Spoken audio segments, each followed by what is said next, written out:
This April 17th, 2019 meeting of the Wheaton Park District Board of Commissioners. Mike, would you call the roll? Yes, sir. Commissioner Morrill. Here. Commissioner Meade. Here. Commissioner Kelly. Here. Commissioner Fry. Here. Commissioner Hodgkinson. Here. President Vyers. Here. So I see we have a couple presentations. Do you want to do the introductions, Mike? With us this evening, we have Brooke McDonald, the CEO of the Conservation Foundation, and Brooke would like to share some information about that wonderful organization this evening. Brooke? Thank you. Appreciate you having me. I'm sure I can do this in less than 5 minutes. But thanks for having us. It's good to see a lot of old friends and some former colleagues that I used to work with probably 30 years ago, I think. Maybe it's that long. Yeah, back in the late 80s and early 90s, Ray hired me, and I thoroughly loved my time here at the Wheaton Park District. But for the past 23 years, I've been with the Conservation Foundation, and we are a private, not-for-profit, 501c3, been around for nearly 50 years.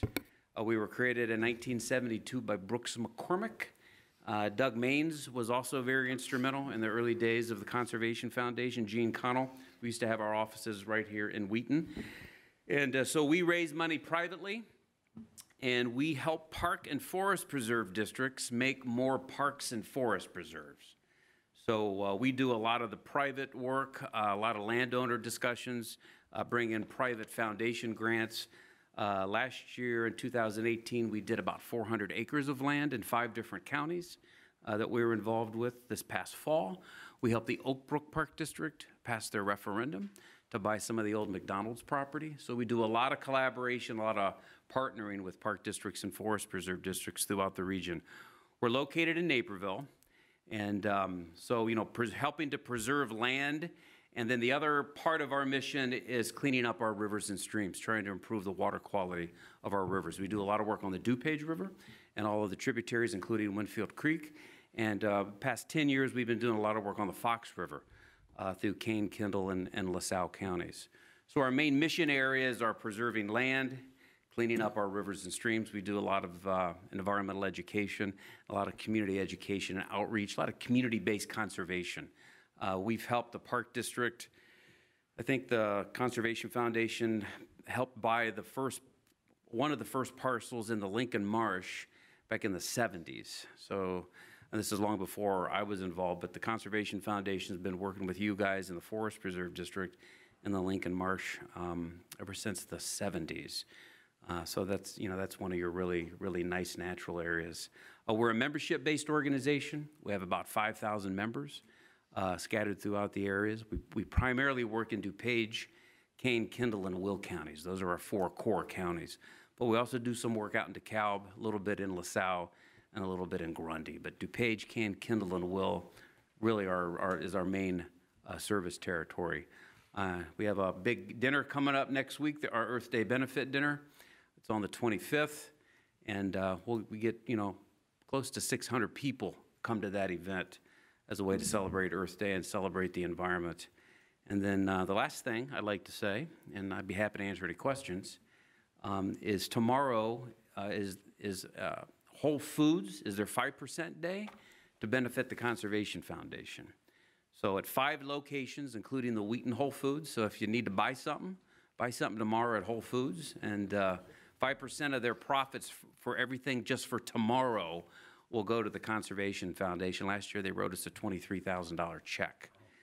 So, you know, this is not pocket change. This is important revenue for not-for-profits in general, and in particular, the Conservation Foundation. So, how's that? You did excellent. Okay? Excellent.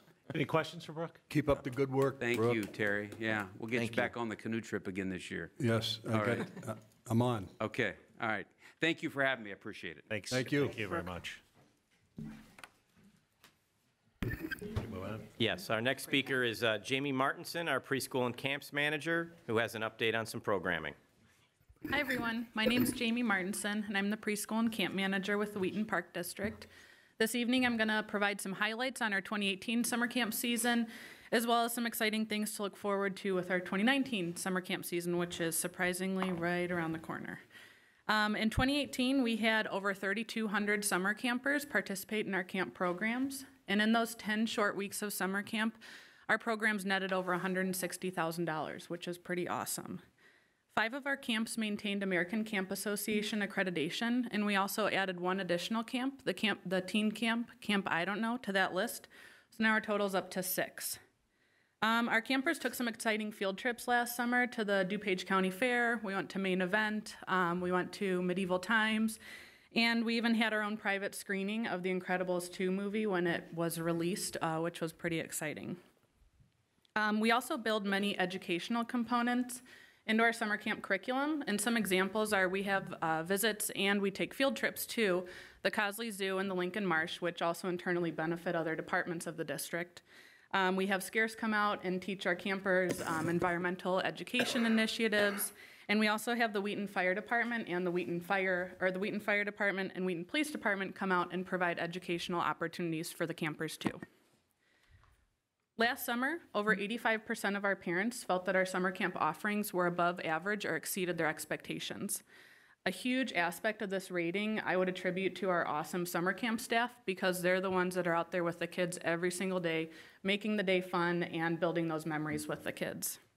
A lot of hard work, training, patience, a ton of patience, and commitment goes into being a summer camp staff member.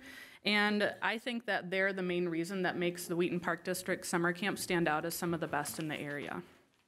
With that, I'm pleased to say that this summer I have over 60% of my staff returning. And out of the 50 staff that work for me for the summer camp programs, over 60% of those are our very own Wheaton residents, which is pretty awesome.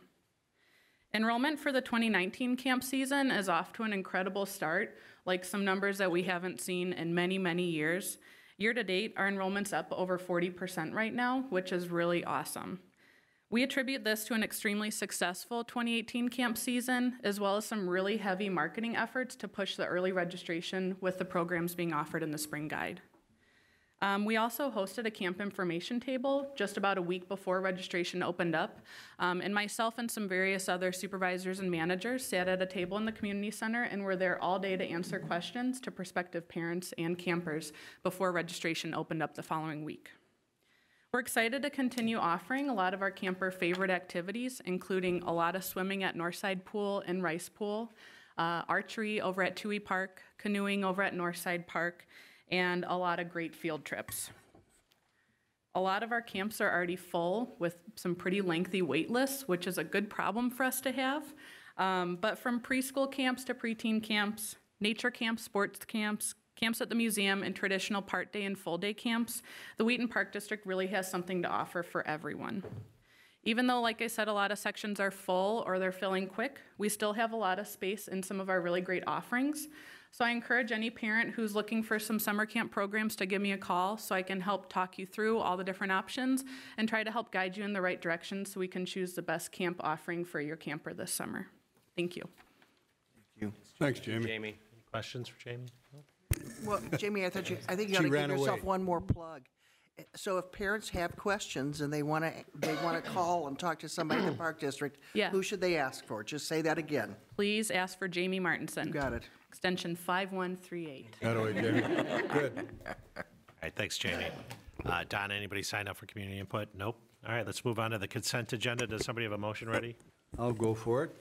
Move to approve the consent agenda as presented, items A through D. Item A, approval of disbursements totaling $912,099.14 for the period beginning March 13, 2019, and ending April 9, 2019. B, approval of April 3, 2019 subcommittee meeting minutes. C, approval of the March 20, 2019 regular meeting minutes.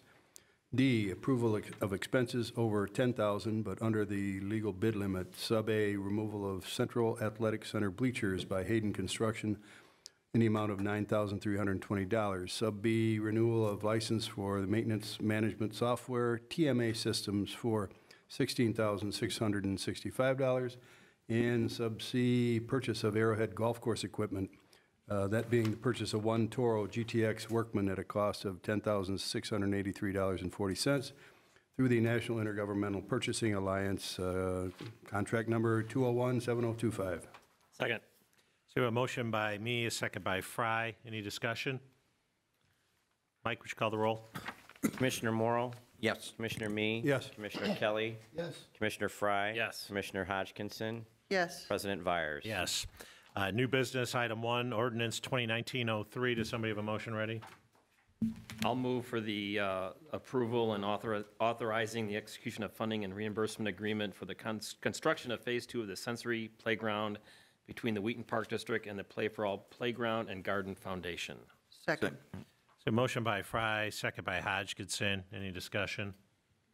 Mike, would you call the roll?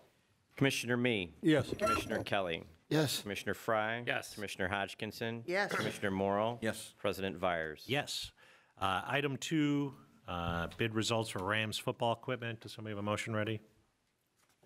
And move to approve the vendors for the equipment types and quantities at cost as presented on the pages of the agenda, which is available to the public for review.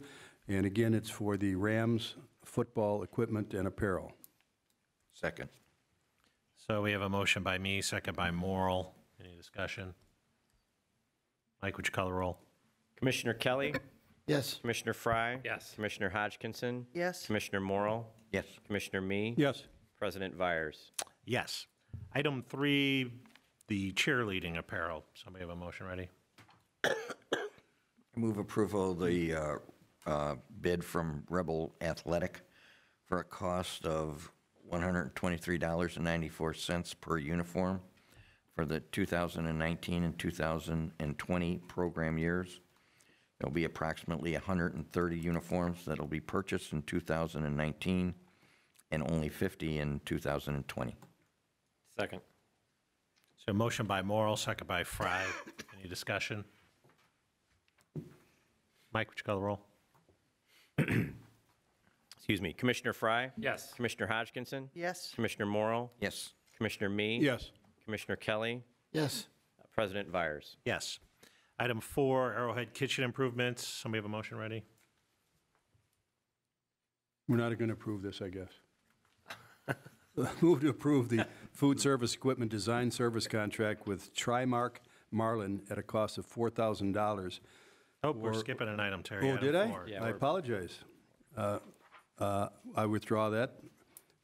Move to approve the design services proposal from Nevin Hedlund Architects, Inc. at a cost of $11,150 for services related to the replacement of 2 commercial dishwashers in conjunction with the Arrowhead Kitchen Improvements Project. Second.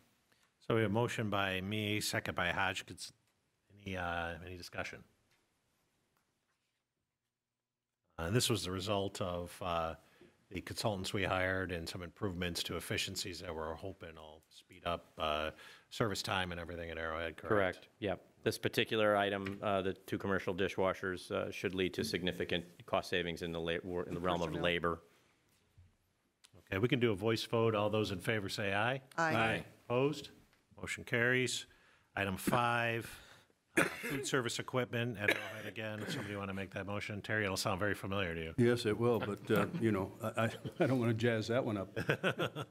But I would move to approve the food service equipment design service contract with Trimark Marlin at a cost of $4,000, again, in conjunction with the Arrowhead Kitchen Improvements Project. Second. Okay, we have a motion by me, second by Fry. Any discussion? And this, again, we can do on a voice vote. All those in favor say aye. Aye. Opposed? Motion carries. Item 6, master service agreement for internet connectivity. Somebody want to make a motion for that? It's your turn, Jane. Your turn.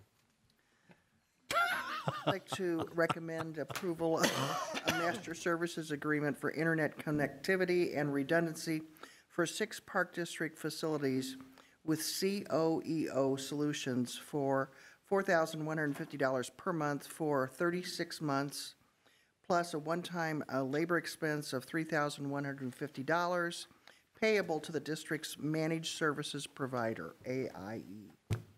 Second.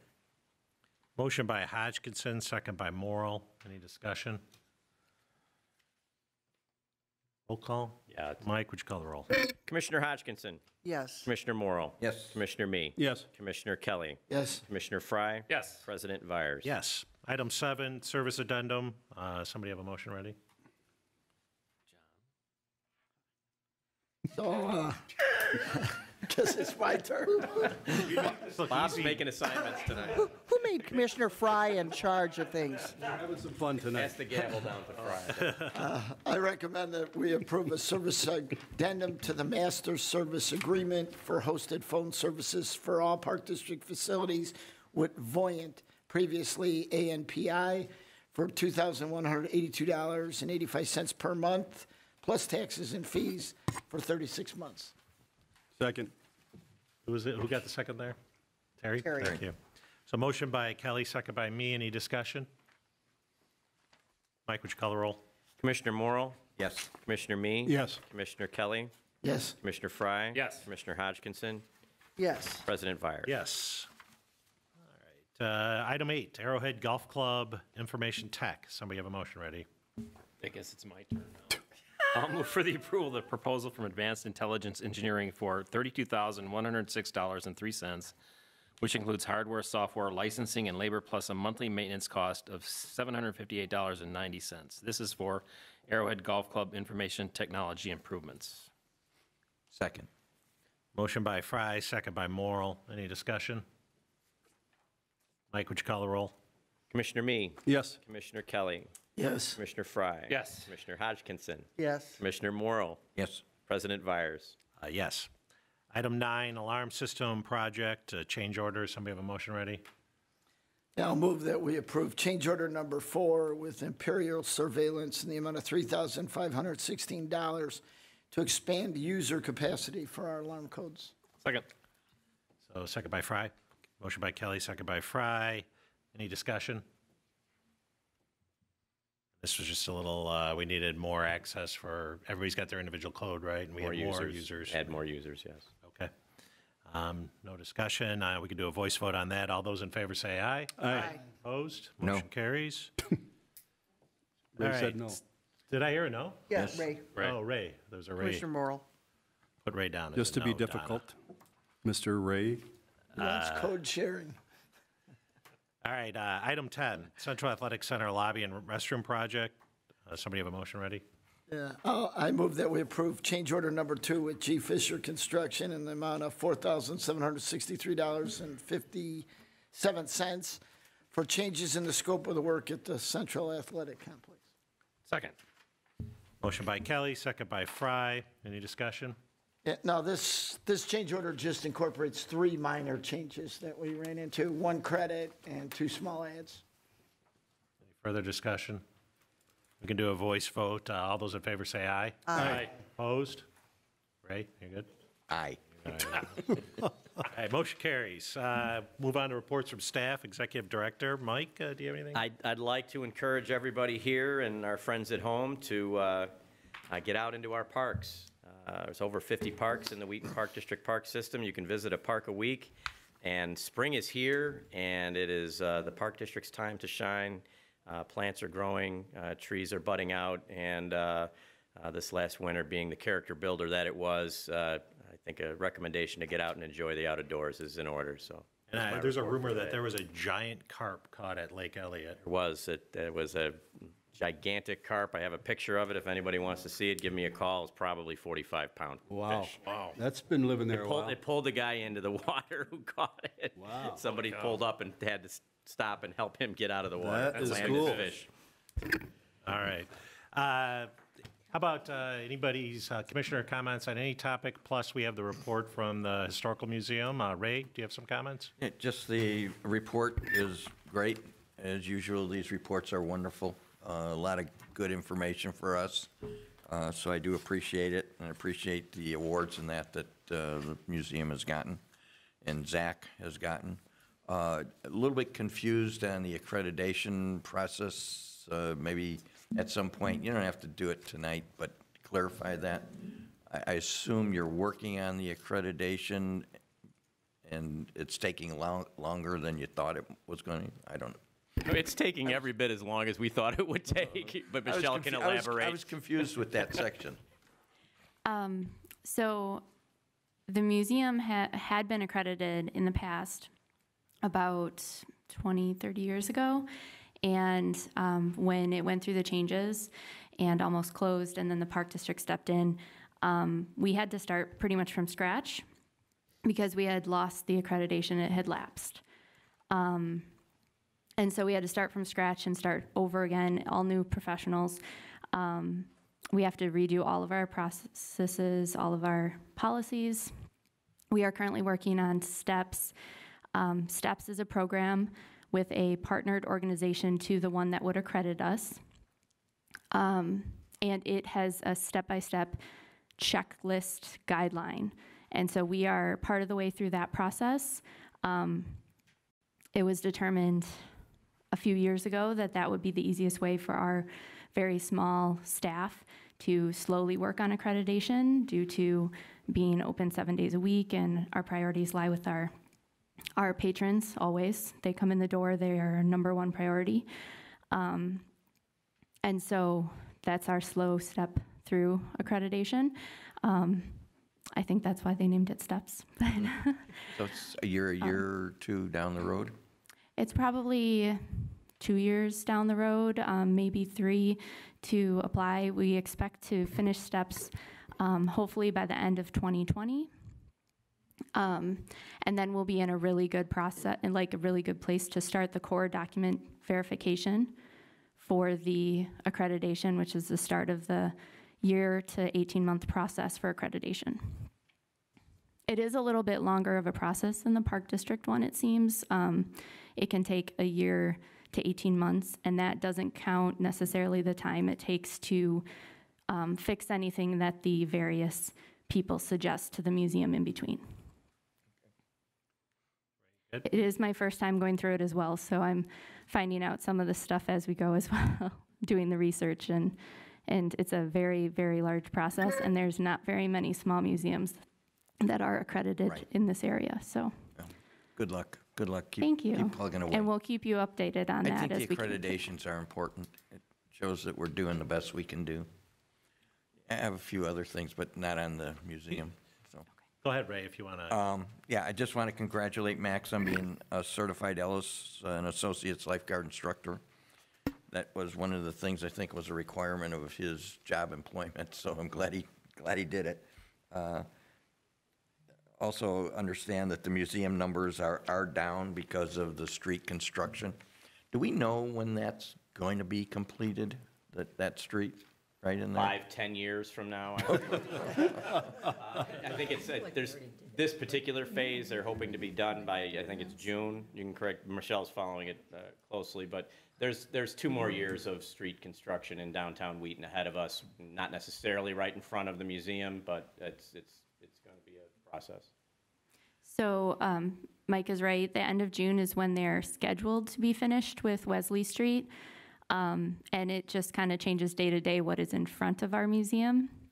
Currently, I think we're in kind of the worst part of it until they actually do the sidewalk immediately adjacent to our steps. And that's going to be, I think, probably hitting right around June, or probably around Taste of Wheaton. And then they move on to Hale Street after that. Next year, they're doing Main Street, and that will affect us. We will probably have to close 1 day or 2 because our water actually comes from the Main Street water line, and they will have to be, they're replacing those on Main Street next year. We do an announcement of a grand reopening when they're finally done. And then also the ice rinks, the numbers were really good. If you total those numbers up, 2019 was better than 2018, and so I really thought, that's good. And the rinks are being used, and that's important. Also, was interested in, at some point in time, maybe Mary Beth, you can give us some more information on the this Dolphins interviewing the athletic managers, making recordings of. I didn't catch all of what that was about, but it sounded interesting. We have something that we You're can send. doing something other than email blasts. You're doing voice messages. So, at some point in time, maybe give us a little bit more information on that, because that's a little different and unusual. So, thank you much. I'm good. Thank you. Terry? Michelle, starting with your report, thank you. And yeah, I echo Ray's thoughts about, and yours too, about the numbers being down at the museum because of the construction. It's a little bit difficult to get in and out of there. But, you know, on the high notes, you know, that Santa Express continues to be a winner. You know, I get comments about that all the time. You know, I also want to recognize the awards, you know, that the museum has received. Museums Award, you know, we got Reader's Choice Award, and we got the American Institute of Architects Award. That's pretty substantial stuff, and I think that sells, you know, for us and tells us a lot about, you know, what's happening. Oktoberfest apparently is a winner, and so we did that in favor of a golf outing, and apparently that has done us well. So hopefully we're going to repeat that in 2019. Would that be correct, Mike? That is correct. And of course, I want to recognize the grants that, you know, you've sought and received. You know, it's pretty significant, you know, for our museum. And again, I think it says a lot for us, you know, and in that regard, thanks, Michelle, for that. I want to recognize the Arrowhead staff for the Audubon certification out there. You know, we're still contributing to nature, and that's kind of a cool thing. Jamie, you and Kristen get a shout out for your presentation that's coming up at the 2020 IAPD conference. That's good. I'm hoping we'll all be there and, you know, we'll see you do your stuff. So pretty impressive. Mike, the Chicago Fire chose our Northside Park Boy Scout cabin, you know, to do some filming for one of their series. That's, I don't know how they ended up with us, but, you know, it's pretty cool.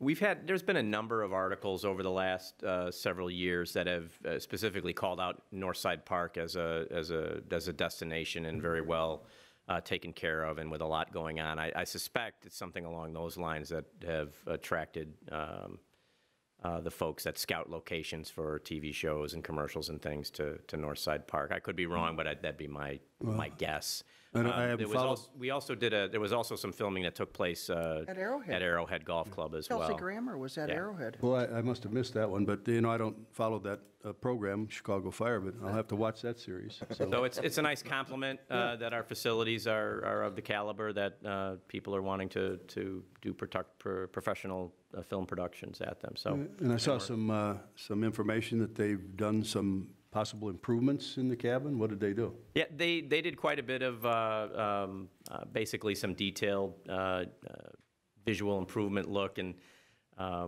when they said, you know, would you like us to put it back the way it was? There was many things on the list. We said, no, we like it better now. So. Okay.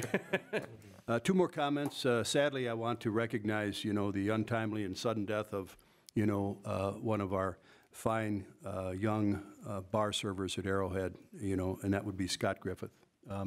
You know, Scott passed away about a week and a half ago suddenly.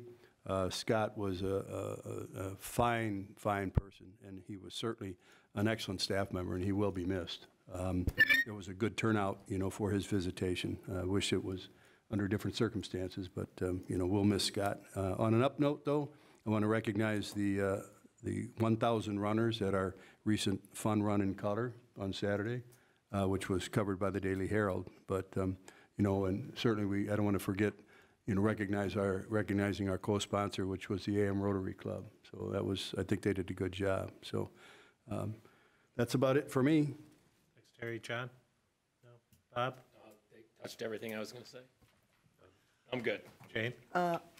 I wanted to ask Michelle a couple of questions. Michelle, I thought this was an excellent report. I really enjoy reading the museum report every year because I learn about programs that I didn't know we had. And I was very impressed with the music makers. I had no idea that Muddy Waters, was it Muddy Waters? That we had something that involved Muddy Waters living in DuPage County involved with that exhibit. And I was thinking, boy, there are a lot of other people I'd like to see also be aware of that too. And so I just wanted to compliment you guys on doing that kind of thing. I think it's a really interesting thing. Also, I want to know what constitutes museum partners. Are those the groups that rent the facility from us? Is that what makes a museum partner? That is on the rental page, which is page 13. It's on page 11. Or 11, that's what I meant. So yes, those are ones that in this particular page, in this way, they've either partnered with us to use the auditorium space or they're rented the auditorium space. We have a lot more than just this for museum partners, and some of them were mentioned in the education part of the report. But there's also many others that we don't have room to list that help with exhibits with our curator, Zach Bishop, and